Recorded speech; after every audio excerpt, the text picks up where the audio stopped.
모두가 찬양할 수 있기를 바랍니다. 오늘은 3년 기근이라는 제목으로 말씀을 드립니다. 우리가 재앙으로 갑자기 고난을 겪을 때가 있습니다. 그럴 때 왜 내가 이런 고난을 겪는지 그 원인을 알면 그 해결책도 빨리 찾을 수 있을 것입니다. 그러나 우리가 겪는 고난의 대부분은 그 고난의 원인을 알지도 못한 채 그냥 고난을 겪게 될 때가 많습니다. 그러나 많은 시간이 지난 후에는 그 고난의 의미를 깨닫고 뉘우칠 때가 있지요. 욥도 갑자기 당한 재앙으로 고난을 겪게 됐습니다. 재산도 모두 날아가고 하루에 10 자녀들이 다 죽게 되고 자기의 몸에 병까지 들어서 절망 상태에 있었습니다. 그러나 욥은 신실한 하나님을 의지하며 그 고난을 이겨내려고 몸부림을 쳤습니다. 왜 내가 이런 고난을 겪어야 하는지 하나님께 부르짖기도 했습니다. 그러나 많은 시간이 지나서 비로소 하나님께서 자기가 당한 고난의 의미를 알게 해 주셨습니다. 자기의 그 고난이 하나님의 허락하에서 이루어진 것이며 또 자기 믿음을 하나님이 연단해 보신 후에 갑절의 복을 주시려고 하신 것이었다 하는 것을 늦게나마 알게 된 것이죠. 이것을 아는 순간 그의 마음에 응어리졌던 모든 것들이 다 풀어지게 됐습니다. 이처럼 인간이 겪고 있는 고난에는 다 하나님의 뜻이 있는데 우리가 그것을 깨닫지 못할 때가 많은 것입니다. 그래서 때로는 하나님을 원망하기도 하고 왜 하나님 하필이면 나에게 이런 일이 일어납니까? 왜 나만 그렇게 고난을 겪게 하십니까? 이렇게 외칠 때도 있고요. 때로는 주변 사람들을 원망하면서 내 신세를 망친 원수처럼 여기기도 하는 것입니다. 이게 다 내가 겪고 있는 고난의 의미를 몰랐을 때에 우리에게 나타나는 현상들이지요. 오늘 본문에 보면 다윗 왕 때 이스라엘 나라에 3년간 이유를 모른 채 거듭거듭 기근이 있었습니다. 처음에는 기후가 안 좋으면 그럴 수 있지, 내년에는 잘 될 거야 하며 지냈을 것입니다. 그런데 2년이 가도 3년이 가도 기근이 계속되자 백성들에게 고통의 한계가 온 것입니다. 기근이란 흉년으로 인해서 먹을 것이 부족하여 사람들이 굶주리는 상황을 말합니다. 기근이 3년간 계속되자 다윗 왕도 이 문제가 예사로운 문제가 아니구나 생각하고 비로소 하나님 앞에 엎드려서 기도하게 됩니다. 그러자 하나님이 그 원인을 상세하게 알려주셨습니다. 그래서 이 3년 기근을 잘 해결하게 된 것이죠. 다윗은 3년 기근을 어떻게 해결하였는지 3가지로 말씀드립니다. 첫째는 3년 기근의 그 원인입니다. 오늘 본문 1절 말씀에 보면 다윗의 시대에 해를 거듭하여 3년 기근이 있으므로 다윗이 여호와 앞에 간구하매 여호와께서 이르시되 이는 사울과 피를 흘린 그의 집으로 말미암음이니 그가 기브온 사람을 죽였음이니라 하시니라 그랬습니다. 다윗이 비로소 기도하자 하나님이 그 원인을 알려주신 것이죠. 그런데 좀 일찍 다윗이 기도했더라면 3년까지 가지 않고 백성들의 고통을 줄여줄 수 있었지 않겠나 하는 아쉬움이 들기도 합니다. 3년이나 온 백성이 고생한 후에 기도한 것은 늦었지만 그래도 기도하였기에 원인을 알고 이 문제를 해결할 수 있게 된 것입니다. 다윗이 영적으로 미련했던 것이죠. 물론 나라 일이 바쁘고 기도할 시간이 없었을지 모르나 백성을 다스리는 왕으로서 백성들이 굶어 죽어가는데 이보다 더 심각한 일이 또 어디 있겠습니까? 이처럼 오늘 우리도 어떤 재앙이 닥치면 즉시 기도하면 참 좋은데 그러지 못할 때가 많습니다. 기도해야지 하면서도 인간적인 방법을 다 해보고 도저히 안 되겠다 싶을 때 그제야 기도하는 사람들이 있습니다. 영적으로 미련한 것이지요. 여호수아가 여리고 성을 정복한 후에 자신감에 넘쳐가지고 아이 성을 정복할 때는 하나님께 기도하지 아니했습니다. 2-3천 명만 가도 저 작은 아이 성은 능히 정복할 수 있습니다 하는 병사들의 보고만 듣고 그리했다가 큰 실패를 겪었지 않습니까? 그러나 하나님께 실패한 원인이 무엇인지 기도했을 때 하나님이 그 원인을 알려주셨습니다. 아간의 죄 때문이니 그를 처벌하라. 그러기 전에는 아이성을 정복하지 못할 것이다 하고 일러주셨습니다. 여리고성을 정복할 때에 하나님이 모든 전리품은 하나님께 바치고 아무도 손대지 말라 하고 말씀하셨어요. 만일 손대는 사람이 있으면 재앙이 이스라엘에게 내리게 될 것이라 말씀하셨습니다. 그래서 여호수아가 백성들에게 특별히 이것을 주의하라고 당부를 했는데도 불구하고 아간이라는 사람이 하나님의 명령을 어기고 전리품에 손을 댄 것입니다. 외투 한 벌, 금 50세겔, 은 200세겔을 도적질한 것입니다. 그래서 제비를 뽑아서 아간을 찾아내게 되었고 그 가족들과 함께 아골 골짜기로 끌고 가서 돌로 쳐 죽인 후에 불태워 버렸습니다. 그리고 아이성을 공격해서 성공할 수 있었습니다. 이처럼 여호수아가 성내에 도취하여 잠시 기도하는 것을 잊어버렸을 때에 큰 실패를 했습니다. 그래서 우리는 새로운 일을 시작할 때나 마칠 때는 항상 자기를 살펴보며 기도하는 것이 필요한 것입니다. 앞에 잘했으니 이 정도는 괜찮을 거야 하는 이런 안일한 생각이 실패를 가져오게 되는 것입니다. 특히 기본 사람들은 여호수아가 하나님께 기도하지 않고 그들의 외모만 보고 살려주겠다고 하나님의 이름을 걸고 맹세하였다가 3년 기근의 재앙을 당한 것이지 않습니까? 이처럼 기도해야 할 때 기도하지 않고 인간의 생각대로 하게 되면 늘 어려움이 뒤따르게 되는 것을 기억해야 됩니다. 다윗도 마찬가지로 좀 일찍 기도했으면 얼마나 좋았겠어요. 그러나 일찍 기도하지 않았어요. 3년의 기근을 당하고야 비로소 기도해서 그 원인을 알고 해결하게 된 것입니다. 늦었지만 그래도 기도해서 원인을 알게 되었으니 다행한 일이지요. 그런데 그 원인을 알고 보니까 오래전에 사울 왕이 기본 사람들을 죽인 죄 때문이라는 것입니다. 이것 때문에 3년 동안 이스라엘 백성들은 이유도 모른 채 기근으로 고생을 하게 된 것이죠. 사울 왕이 죽은 지 20년도 더 지났을 때인데 그 일로 다윗 왕 때에 와서 하나님이 이스라엘 나라에 기근을 내리신 것입니다. 기본 사람은 이스라엘 사람도 아닙니다. 하나님이 모조리 다 멸하라고 명령하신 가나안 족속 중에 하나입니다.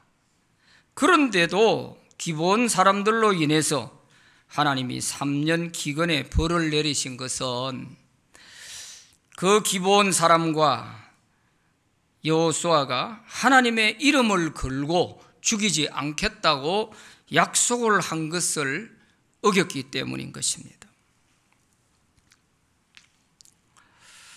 기브온 사람들은 여호수아가 여리고 성과 아이 성을 정복했다 하는 소식을 듣고 두려워서 사신을 보내가지고 여호수아를 속이고 화친을 맺은 것입니다.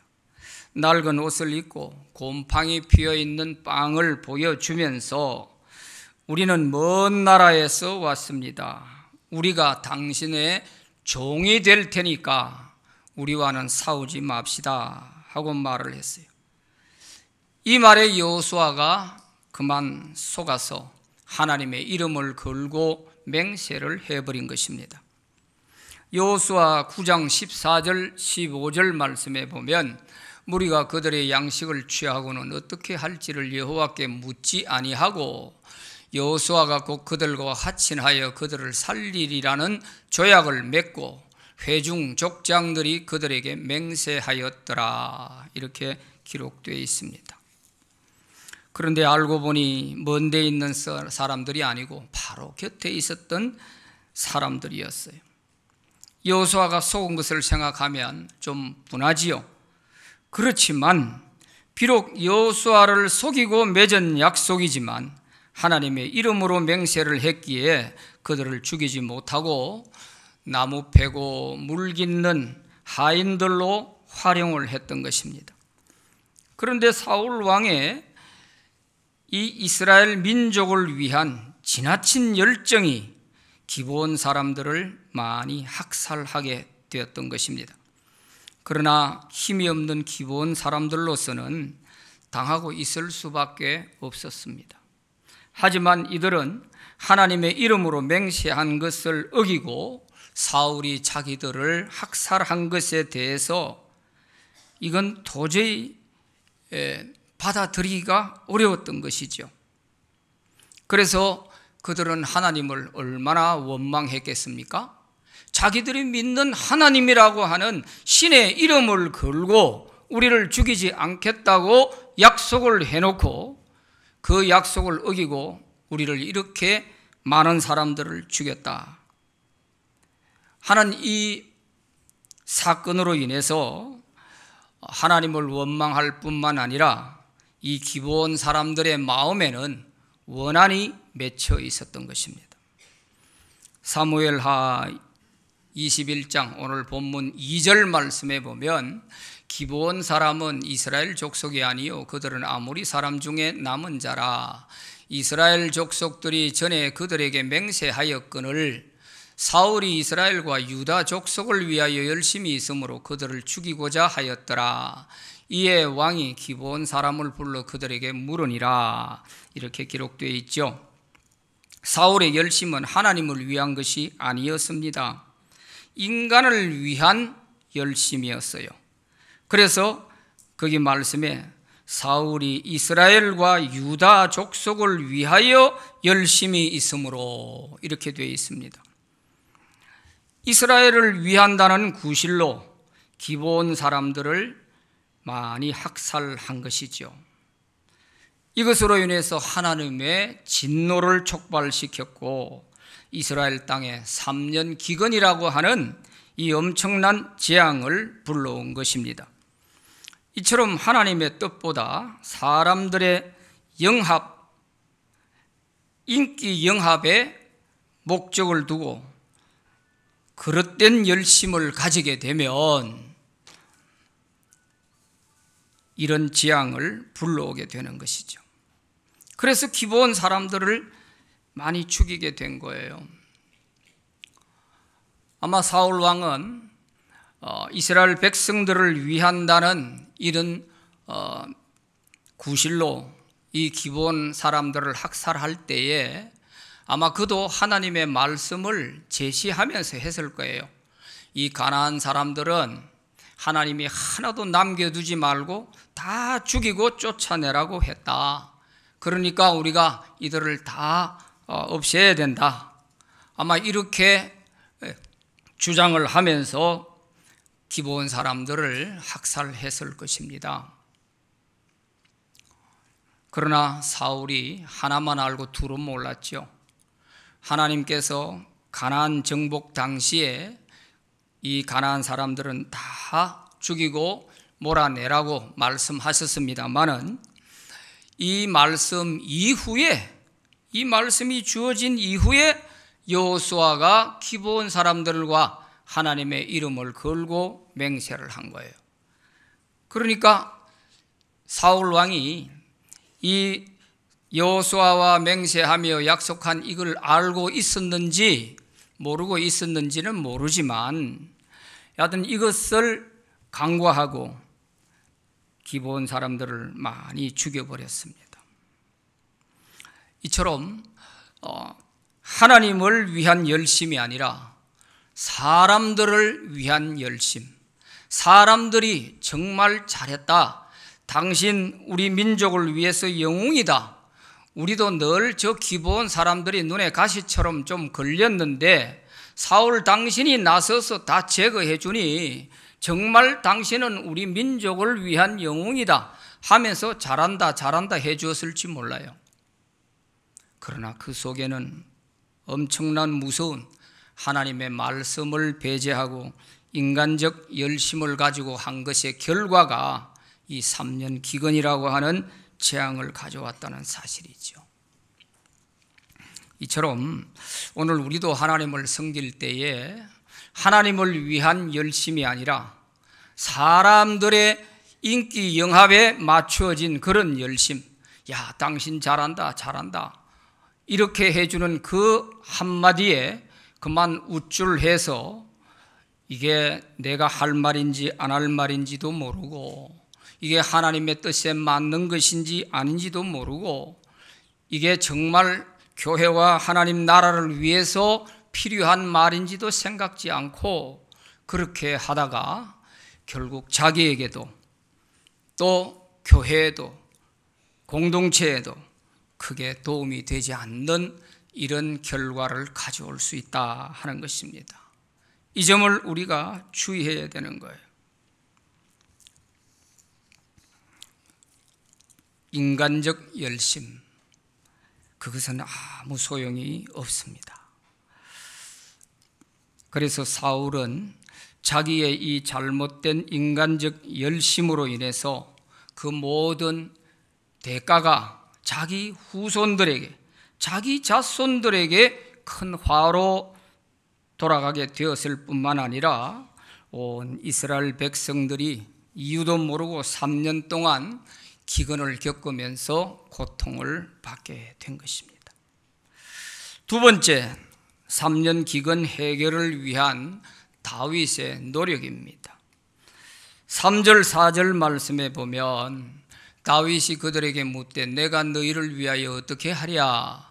내가 어떻게 속죄하여야 너희가 여호와의 기업을 위하여 복을 빌겠느냐 하니 기브온 사람이 그에게 대답하되 사울과 그의 집과 우리 사이의 문제는 은금에 있지 아니하오며 이스라엘 가운데에서 사람을 죽이는 문제도 우리에게 있지 아니하니이다 하니라. 왕이 이르되 너희가 말하는 대로 시행하리라. 이렇게 기록하고 있습니다. 다윗 왕은 하나님이 알려주신 3년 기근의 문제를 해결하기 위해서 기브온 사람들을 불렀습니다. 내가 어떻게 보상해 주면 여러분들의 마음이 풀리겠소? 말해보시오. 그러자 기브온 사람들이 말하기를 이 문제는 금이나 은으로 보상 문제로 해결될 일이 아닙니다. 우리를 학살한 사울 가문의 자손 가운데 남자 7명을 우리에게 넘겨주시오.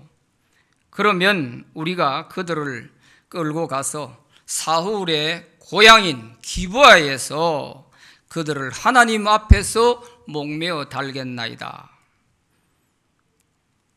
그래야 우리 마음이 풀리겠습니다 하고 다윗 왕에게 이 얘기를 한 거예요.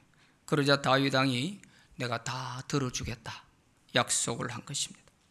5절 6절 말씀에 보면 그들이 왕께 아뢰되 우리를 학살하였고 또 우리를 멸하여 이스라엘 영토 내에 머물지 못하게 하려고 모해한 사람의 자손 7사람을 우리에게 내주소서. 여호와께서 택하신 사울의 고을 기브아에서 우리가 그들을 여호와 앞에서 목매어 달겠나이다 하니 왕이 이르되 내가 내주리라 하니라 그랬습니다. 그래서 다윗은 친구 요나단과 약속한 것이 있어서 요나단의 아들 무비보셋을 내줄 수가 없었어요. 그래서 그를 남겨놓고 사울 왕의 첩인 리스바의 아들 둘과 사울의 큰딸 메랍의 아들 5명을 내어주었습니다. 메랍은 사울 왕이 본래 다윗을 죽이기 위해서 미끼로 내가 내 큰딸 메랍을 네 아내로 줄 테니까 네가 블레셋과 나가서 싸워서 성전고를 울려라.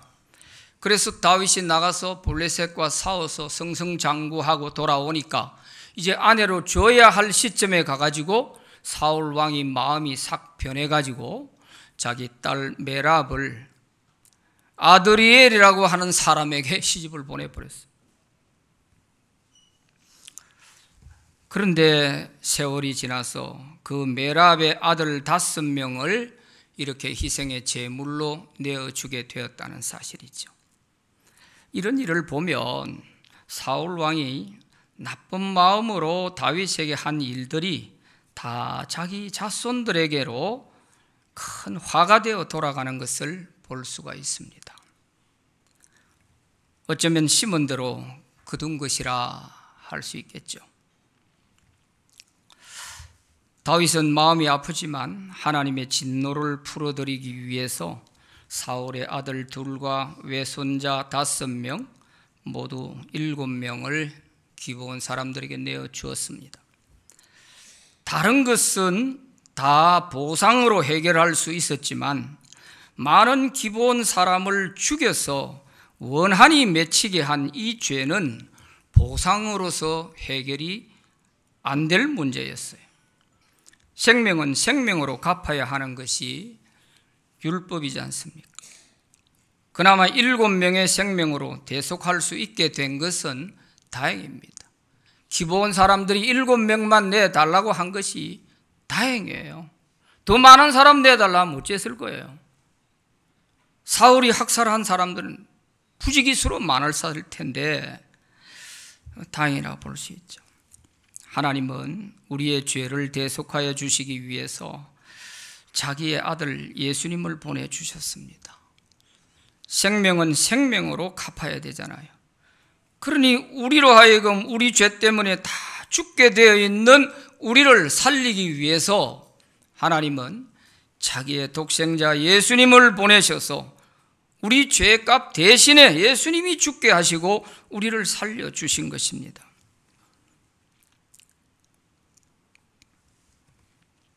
그러므로 오늘 우리가 불의 중에 지은 모든 죄는 예수님의 십자가로 용서를 받을 수 있게 되었습니다.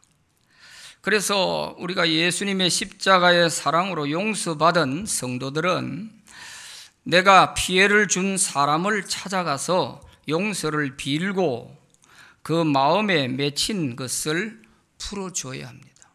이게 진정한 회개입니다. 잠깐 하나님 앞에 기도하면서 하나님 내 잘못했어요. 용서해 주세요. 이것으로 회개를 다 했다고 생각하면 잘못입니다. 그것은 절반의 회개를 한 것입니다. 그러나 내가 주님께 내 죄를 용서받았다면 내가 피해준 그 사람을 찾아가서 그 마음에 쌓여있는 원한을 풀어주는 것이 진정한 회개인 것입니다. 예수님도 네가 형제에게 잘못한 게 있으면 하나님께 예배드리기 전에 가서 화해하고 와서 예배드리라고 그랬어요. 다윗이 기브온 사람을 만나서 내가 어떻게 해야 당신들의 마음이 풀리겠소 한 것처럼 우리도 잘못한 사람에게 대해서는 찾아가서 내가 어떻게 하면 당신 마음이 풀리겠습니까? 하고 풀어줘야 되는 거예요. 이것이 우리가 잘 안 되기 때문에 이제 많은 세월이 지나고 내가 생각지 못했던 갑작스런 재앙과 고난이 닥쳐왔을 때 비로소 내 모든 지난 날들을 하나하나 돌아보게도 되고, 그러다 보면 생각나는 것들이 떠오르게 되죠. 내가 이렇게 했구나. 내가 지금 겪고 있는 것이 옛날에 내가 생각지도 못했던 이런 일들을 저지른 것에 대한 결과 아닌가? 이런 생각이 들면서 온몸에 소름이 돋칠 때가 있어요. 그래서 늦게든 일찍이든 깨달았으면 우리가 회개를 똑바로 해야 되는 거예요. 피해자에게 찾아가서 용서를 빌고 해야 돼요. 우리가 이런 죄는 안 짓는 게 제일 좋습니다. 그래서 사람들과의 관계에 있어서 원한이 맺히도록 하는 일은 우리가 안 해야 됩니다. 원한이 맺히도록 만들어 놓고 그 사람은 힘이 없으니까 말도 못하고 있을 뿐이죠. 그러나 하나님은 시퍼렇게 눈을 뜨고 보고 계시잖아요. 그래서 이런 부분을 우리가 생활 속에서 특별히 주의할 필요가 있습니다. 동로에 제가 잘 아는 장로님 한 분이요, 90세가 넘었었는데 부산에 오신 거예요. 그래서 제가 만나서 어쩐 일로 오셨냐고 했더니 자기가 옛날 동로에 교회 섬기면서 장로로 심호할 때에 자기 교회 그 부목사님들이 하는 데 있어서 좀 너무 좀 이거는 아니다 싶어서 그래서 좀 많이 나무라고 이렇게 했던 적이 있다는 거예요. 그러면서 90세가 넘으신 분이, 그래서 내가 그 목사님이 어디에 교회에서 목회를 하고 있다 하는 이야기를 듣고 내가 그 목사님을 찾아가서 내가 잘못을 용서해 달라고 빌려고 왔다는 거예요. 깜짝 놀랐어요.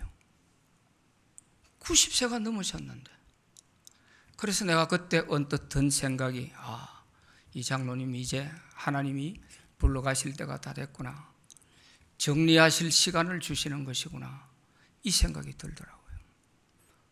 그리고 올라가신 후에 얼마 되지 않아서 세상을 떠나셨어요. 이렇게 하나님이 사랑하시면 그래도 마지막에라도 풀 수 있을 때 푸는 것이죠. 그냥 풀지 못하고 사울 왕이 갚버렸기 때문에 그게 다윗 왕 때에 와가지고 이 사건이 터지게 되는 거예요. 그리고 자기 후손들, 외손자 5명, 첩의 아들, 그것도 자기 자식 아니에요. 그 7명은 아무 영문도 모르고 누가 뭐 때문인지도 모르고 이렇게 희생 제물이 되어버린 것을 오늘 우리가 말씀을 통해서 보게 되는 것입니다. 그래서 우리는 가급적이면 사람들 관계에서 이런 것이 맺히지 않도록 하는 것이 제일 좋은 것입니다. 세 번째, 죄를 회개하고 기본 사람들의 한을 풀어준 결과입니다. 9절 말씀에 보면 그들을 기브온 사람의 손에 넘기니 기브온 사람이 그들을 산 위에서 여호와 앞에 목매어 달매 그들 7사람이 동시에 죽으니 죽은 때는 곡식 베는 첫날 곧 보리를 베기 시작하는 때더라 그랬어요.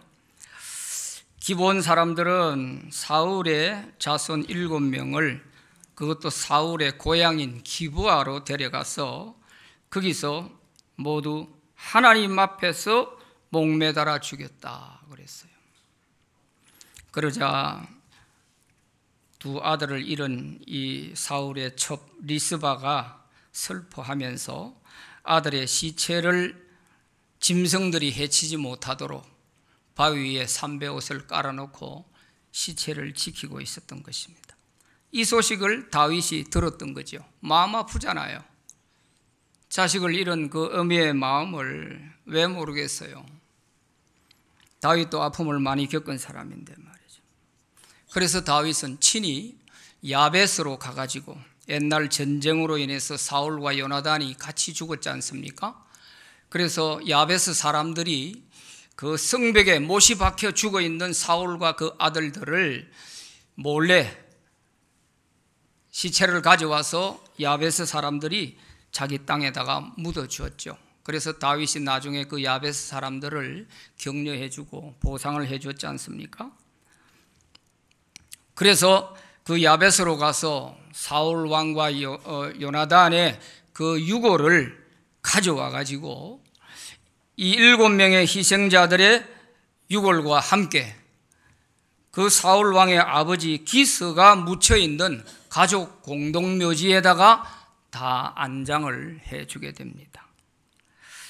오늘 14절 말씀, 본문 이후에 나오는 내용들인데 14절 말씀에 보면 사울과 그의 아들 요나단의 뼈와 함께 베냐민 땅 셀라에서 그의 아버지 기스의 묘에 장사하되 모두 왕의 명령을 따라 행하니라. 그 후에야 하나님이 그 땅을 위한 기도를 들으시니라. 이렇게 기록되어 있습니다. 이제 장사를 잘 치러지고 나니까 그때부터 하나님이 그 땅을 위한 기도를 들으셨다는 거예요. 이 말 속에는 3년 기근을 겪으면서 이스라엘 백성들이 하나님께 얼마나 부르짖고 기도했겠습니까? 하나님, 도대체 이 기근이 왜 이렇습니까? 한 해도 아니고 두 해도 아니고 3년이 계속되는데요. 왜 이렇습니까? 이 기근을 좀 해결해 달라고 얼마나 부르짖고 기도했겠어요. 그런데 하나님은 들어주지 않으셨어요. 이 문제를 해결해 놓고 나니까 이때부터 하나님이 백성들의 기도를 들으셨다는 것입니다. 땅에서 맺힌 문제를 푸니까 하나님이 닫아두었던 하늘 문을 다시 여시고 복을 주신 것입니다. 마태복음 18장 18절에 보면 예수님께서도 진실로 너희에게 이르노니 무엇이든지 너희가 땅에서 매면 하늘에서도 매일 것이요 무엇이든지 땅에서 풀면 하늘에서도 풀리리라 그랬습니다.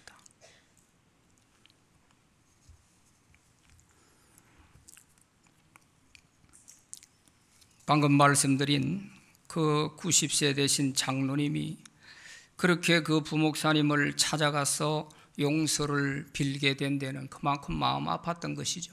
물론 그분들을 잘 때라고 해준 얘기였을 거예요. 그러나 젊었을 때, 심호할 때에는 그것을 예사로 생각하고 오히려 내가 자기들 잘 때라고 해준 소리다 하면서 지나왔겠죠. 그러나 막상 이제 세상 떠날 날을 앞에 놓고 보니까 그게 아니더라는 거예요. 그때는 그 부목사님은 말을 할 수가 없잖아요. 장로님 앞에 대놓고 무슨 말을 하겠어요? 그저 죄송합니다 할 뿐이겠죠. 물론 좀 못할 수도 있고 마음에 안 들 수도 있었겠죠. 그런데 세월이 지나고 보니까 그게 아니더라는 거예요. 사람들 관계에서 하나하나 이렇게 맺혀있는 이런 것들이 쌓이니까 어느 날 이제 갑작스런 재앙이 터지게 되고 3년이라고 하는 이런 기근이 나타나게 된 것 아니겠습니까?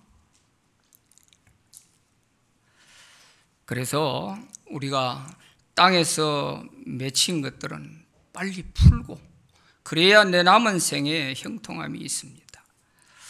욥이 큰 고난을 겪고 있을 때 그의 친구들이 찾아가서 욥을 위로해 주려고 했지 않습니까? 얼마나 좋은 일입니까? 그러나 그 친구들의 말이 욥에게는 전혀 위로가 되지 않았습니다. 도리어 욥의 마음을 상하게 하고 마음에 큰 상처를 주었습니다. 그래서 거의 욥과 그 친구들과 절교를 하기 직전까지 갔습니다. 그때 하나님이 나타나셔서 욥의 친구들에 대해서 너희들이 욥에게 잘못하고 있다 하고 판결을 해 주십니다. 그래서 하나님이 욥의 친구들에게 너희들은 재물을 가져가서 번제를 드려라. 그러면 내 종 욥이 너희를 위하여 기도할 것이다. 내가 그 기도를 기쁘게 받고 너희들의 잘못을 용서할 것이다. 그러나 너희들은 욥에게 크게 잘못했다 하고 판결을 하신 것입니다. 욥기 42장 8절 말씀에 보면 그런즉 너희는 수소 7과 순양 7을 가지고 내 종 욥에게 가서 너희를 위하여 번제를 드리라. 내 종 욥이 너희를 위하여 기도할 것인즉 내가 그를 기쁘게 받으리니 너희가 우매한 만큼 너희에게 갚지 아니하리라.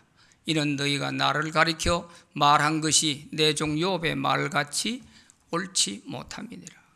너희가 잘한다고 했지만 너희 말은 욥의 도움이 되지도 않았을 뿐만 아니라 내가 볼 때도 너희들이 많이 잘못했다 하고 하나님이 말씀하신 것이죠. 친구들이 잘한다고 한 일이지만 자기 생각만 옳다고 여기고 욥의 마음을 헤아리지 못하게 되면 도리어 잘한 일이 상처를 주게 되고 욥에게는 원한이 되게 되어버리는 것이죠. 그래서 하나님께도 책망을 받을 수 있는 것입니다. 그러므로 우리에게 항상 역지사지하는 자세가 필요합니다. 그리고 고난을 당하는 사람들을 볼 때에 주의해야 됩니다. 함부로 이런저런 그 사람을 생각해서 한다고 하는 말이지만 이런 말들을 조심해야 됩니다. 내 생각만 옳고 그 사람이 뭘 잘못하니까 저런 벌을 받지 하는 식으로 하게 되면 마치 욥의 친구들처럼 되어버릴 수가 있는 것입니다. 그러나 하나님은 깨어진 관계를 다시 회복하라고 말씀하시잖아요. 너희들이 가서 잘못을 빌고 욥이 너희들을 위해서 진정하게 기도해 줄 수 있을 때 비로소 내가 너희들을 용서하겠다는 거예요. 특히 이유를 알 수 없는 고난이 닥쳐왔을 때 우리는 겸손하게 하나님께 기도하는 것이 필요합니다. 하나님의 뜻을 깨달아야 합니다. 그리고 죄를 회개해야 합니다. 또 이 고난으로 인하여 깨어진 인간관계들을 회복해야 됩니다.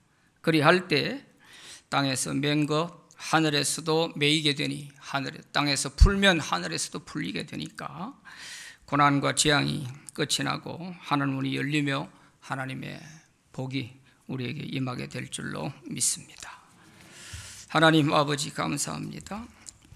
미련하고 우둔한 우리들인지라 지난날에 대해서 우리가 돌아볼 줄 모를 때가 많아 때로는 생각지 못했던 고난으로 인하여 우리 자신을 돌아보며 뒤늦게 후회하고 깨달을 때가 있습니다.